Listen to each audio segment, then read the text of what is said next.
నమస్తే friends, welcome back to ఈతరం house wife. ఈరోజు మన వీడియోలో బంగాళదుంప వంకాయతో మంచి గుమగుమలాడే టేస్టీ రెసిపీని అయితే మీ ముందుకు తీసుకొచ్చేస్తున్నాను. సూపర్ టేస్టీగా ఉంటుంది. ఇది ఒక్కసారి ట్రై చేశారంటే వారంలో ఒక్కసారైనా ఈ రెసిపీని అయితే మీరు ఖచ్చితంగా చేసుకొని తింటారు. అంత బాగుంటుంది. సేమ్ చికెన్ అలాంటి ఫ్లేవర్ ఉంటుందన్నమాట. టేస్ట్ కూడా సూపర్గా ఉంటుంది. పిల్లలు అయితే ఇష్టంగా తింటారు. మళ్ళీ మళ్ళీ చేయమని అయితే కంపల్సరీ అడుగుతారనమాట. అంత టేస్టీ రెసిపీ ఇది. ఎలా చేయాలో చూసేద్దాం. దీనికోసం అయితే ఒక కడాయి తీసుకొని 1 టేబుల్ స్పూన్ ఆయిల్ వేసుకోవాలి. తర్వాత ఒక 2 బంగాళదుంపలను అయితే పైన పొట్టు తీసేసి కొంచెం మీడియం సైజు ముక్కలుగా కట్ చేసుకొని ఆయిల్లో వేసుకొని కొంచెం కలర్ మారే వరకు ఫ్రై చేసుకోవాలి. ఇలా ఫ్రై చేసుకోవడం వల్ల పొటాటోస్ మనకు క్రిస్పీగా మంచి టేస్ట్ వస్తుందన్నమాట. ఇలా ఫ్రై అయిన ఈ పొటాటోస్ని అయితే ఒక ప్లేట్లోకి అయితే తీసేసుకోవాలి. ఎక్కువ ఆయిల్ అయితే పట్టదండి. మనకు 1 టేబుల్ స్పూన్ ఆయిల్ వేసుకుంటే అదే సరిపోతుందన్నమాట. వీటిని అయితే ఇప్పుడు వేరొక ప్లేట్లోకి తీసేసుకుంటున్నాను. తర్వాత ఒక 2-3 వంకాయలని కూడా మీడియం సైజు ముక్కలుగా వీడియోలో చూపించిన విధంగా కట్ చేసుకొని ఉప్పు నీళ్ళలో వేసి పెట్టుకోవాలన్నమాట, చేదు రాకుండా.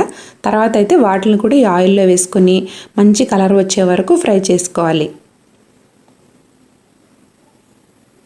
ఇప్పుడు వీటిల్ని కూడా వేరొక ప్లేట్లోకి ట్రాన్స్ఫర్ చేసుకోవాలి. తర్వాత అదే కడాయిలో 1 టీ స్పూన్ ఆయిల్ వేసుకుని బిర్యానీ స్పైసెస్ ఉంటాయి కదా, కొంచెం దాల్చిన చెక్క, ఒక 2-3 లవంగ మొగ్గలు, కొంచెం సాజీరా వేసుకుని సన్నగా తరిగిన ఒక ఉల్లిపాయ వేసుకోవాలి. ఉల్లిపాయ తర్వాత ఒక 2-3 పచ్చిమిర్చి కూడా వేసుకుంటే ఫ్లేవర్ టేస్ట్ చాలా బాగుంటుంది. ఉల్లిపాయలు అయితే కొంచెం కలర్ మారే వరకు ఫ్రై చేసుకుని తర్వాత ఫ్రెష్గా దంచుకున్న అల్లం వెల్లుల్లి పేస్ట్ అయితే 1 టీ స్పూన్ వరకు వేసుకోండి.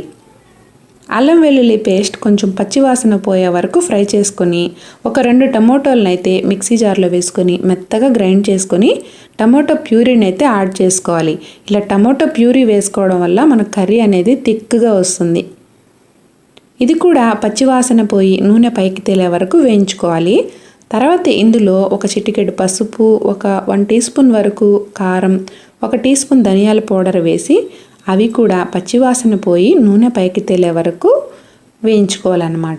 తర్వాత మనం ఫ్రై చేసి పక్కన పెట్టుకున్న బంగాళదుంప ముక్కలు ఇంకా వంకాయ ముక్కలను కూడా ఈ మసాలాలో వేసుకొని ఒక 2-3 నిమిషాల పాటు ఫ్రై చేసుకోవాలి. అప్పుడు ఈ మసాలా మొత్తం ఈ కూరగాయలకి బాగా పడుతుంది.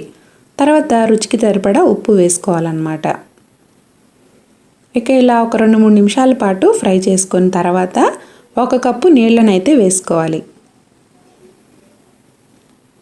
మనకు ఈ పొటాటోస్, వంకాయ ఇవి సగమే ఫ్రై అయి ఉంటాయి అన్నమాట, సగమే కుక్ అయి ఉంటాయి. అవి ఉడకడం కోసం ఒక 5 నిమిషాల పాటు మూత పెట్టి హై ఫ్లేమ్లో ఉడికించుకోవాలి. 5 నిమిషాల తర్వాత దీనిపైన సన్నగా తరిగిన కొత్తిమీర అయితే వేసేసుకోవాలన్నమాట. ఇలా కొత్తిమీర వేసిన తర్వాత దీనిపైన మళ్ళీ మూత పెట్టి 5 నిమిషాల పాటు సిమ్లో పెట్టి వదిలేయాలి. 5 నిమిషాల తర్వాత తీసి చూసినట్లయితే ఈ విధంగా మనకు నూనె పైకి తేలి మంచి కన్సిస్టెన్సీతో సూపర్ టేస్టీగా అయితే కర్రీ రెడీ అయిపోతుంది. ఇదైతే బగారా రైస్ కానీ చపాతీ, పూరి ఎలాంటి వాటిలోకైనా సైడ్ డిష్గా సూపర్ ఉంటుందన్నమాట. రైస్లో కూడా చాలా చాలా బాగుంటుంది. మీరు కూడా ఒకసారి ఈ రెసిపీని ట్రై చేసి ఎలా వచ్చిందో కామెంట్ సెక్షన్లో చెప్పండి. మన వీడియోని మొదటిసారి చూస్తున్నట్లయితే ప్లీజ్ ఫ్రెండ్స్ ఒక లైక్ ఇవ్వండి చాలు. కొత్తగా చూసేవారైతే నా వీడియోస్ మీకు నచ్చితేనే సబ్స్క్రైబ్ చేసుకోండి. Thanks for watching.